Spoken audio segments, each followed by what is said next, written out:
In this video, we solve these two percentage problem. In the first problem, the problem is that if the height of a cylinder is increased by 15% and radius of its base is decreased by 10%, then the percentage change in its curved surface area is what? First, we express this percentage term into fractions. We know that 15% is equivalent to 15 by 100. Therefore, we have, after simplification, 3 by 20.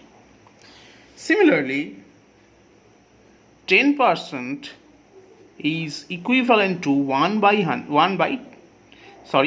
100. That means 1 by 10. Now, for height,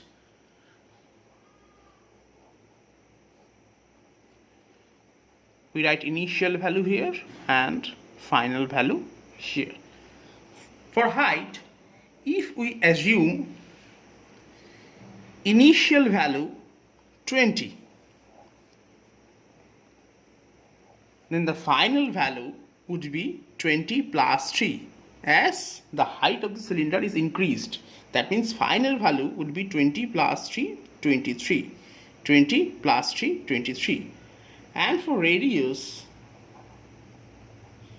if we assume the initial value 10, the final value would be 10 minus 1, that means 9. We use a minus sign because the term decreased is used here. Now, we multiply these two terms and these two terms. If we multiply 20 with 10, we get 200, and if we multiply 23 with 9, we get 207.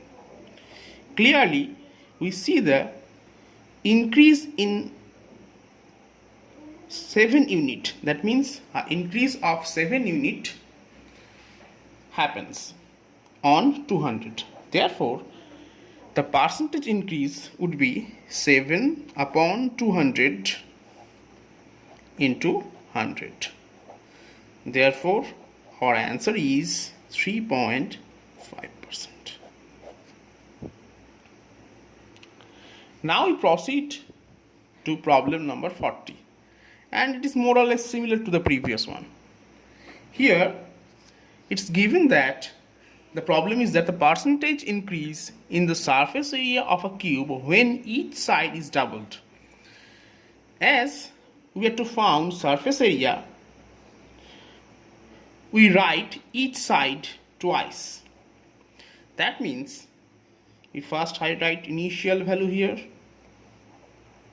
initial value, and write here final value.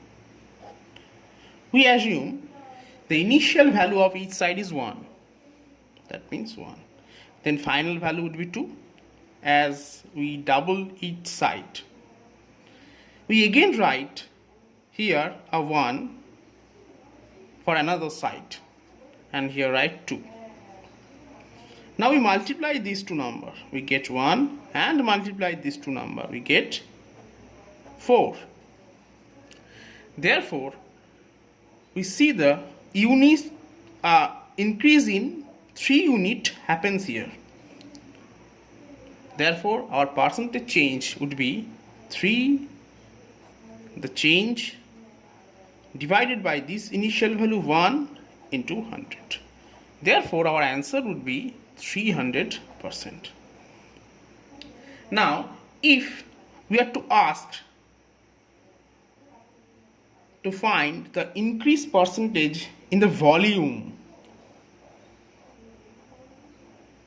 then we proceed in the similar way, and here we write initial value thrice. That means we write 3 1 here, and for final value we write 3 2 here. In this case, the initial value, for this initial value we multiply these 3 numbers and get 1, and for final value we multiply these 3 2s and get 8. and it is clearly that 7 unit increase happens here.